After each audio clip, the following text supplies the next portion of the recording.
अकबर बीरबल के रोचक किस्से। बीरबल की विनोदप्रियता और बुद्धिचातुर्य ने न केवल अकबर बल्कि मुगल साम्राज्य की अधिकांश जनता का मन मोह लिया था। लोकप्रिय तो बीरबल इतने थे कि अकबर के बाद उन्हीं की गणना होती थी। वे उच्च कोटि के प्रशासक और तलवार के धनी थे, पर शायद जिस गुण के कारण वे अकबर को परम प्रिय थे, वह गुण था उनका उच्च कोटि का विनोदी होना। बहुत कम लोगों को पता होगा कि बीरबल एक कुशल कवि भी थे। वे ब्रह्म उपनाम से लिखते थे। उनकी कविताओं का संग्रह आज भी भरतपुर संग्रहालय में सुरक्षित है। वैसे तो बीरबल के नाम से प्रसिद्ध थे, परंतु उनका असली नाम महेशदास था। ऐसा विश्वास किया जाता है कि यमुना के तट पर बसे त्रिविक्रमपुर अब तिकवापुर के नाम से प्रसिद्ध एक निर्धन ब्राह्मण परिवार में पैदा हुए थे। लेकिन अपनी प्रतिभा के बल पर उन्होंने अकबर के दरबार के नवरत्नों में स्थान प्राप्त किया था। उनकी इस अद्भुत सफलता के कारण अनेक दरबारी उनसे ईर्ष्या करते थे और उनके विरुद्ध षड्यंत्र रचते थे। बीरबल सेनानायक के रूप में अफगानिस्तान की लड़ाई में मारे गए। कहा जाता है कि उनकी मृत्यु ईर्ष्यालु विरोधियों का परिणाम थी। बीरबल की मृत्यु के समाचार से अकबर को कितना गहरा आघात पहुंचा था, इसका परिणाम है उनके मुख से कविता के रूप में निकली ये पंक्तियां। दीन जान सब दीन, एक दुरायो दुसह दुख, सो अब हमको दीन कुछ नहीं राखियो बीरबल। अकबर के लिए बीरबल सच्चे सखा, सच्चे संगी थे। अकबर के नए धर्म दीन ए इलाही के मुख्य 17 अनुयायियों में यदि कोई हिंदू था तो वे अकेले बीरबल। एक दिन अकबर ने बीरबल से पूछा, बीरबल जरा बताओ तू उस दुनिया में किसकी संख्या अधिक है, जो देख सकते हैं या जो अंधे हैं।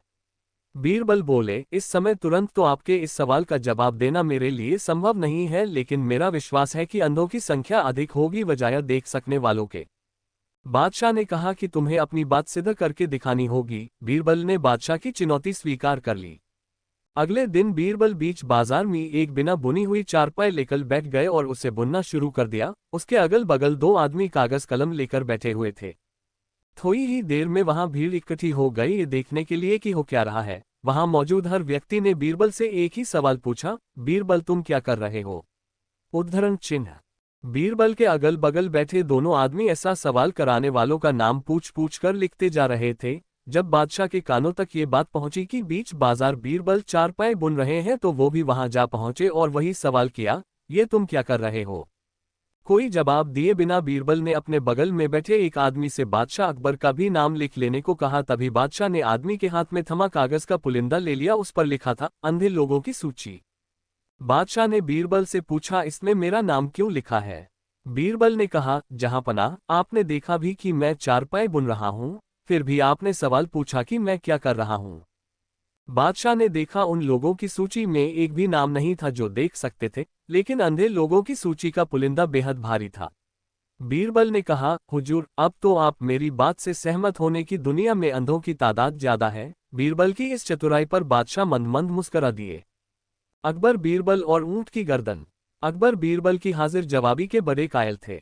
एक दिन दरबार में खुश होकर उन्होंने बीरबल को कुछ पुरस्कार देने की घोषणा की, लेकिन बहुत दिन गुजरने के बाद भी बीरबल को धनराशि पुरस्कार प्राप्त नहीं हुई। बीरबल बड़ी ही उलझन में थे कि महाराज को याद दिलाए तो कैसे। एक दिन महाराजा अकबर यमुना नदी के किनारे शाम की सैर पर निकले।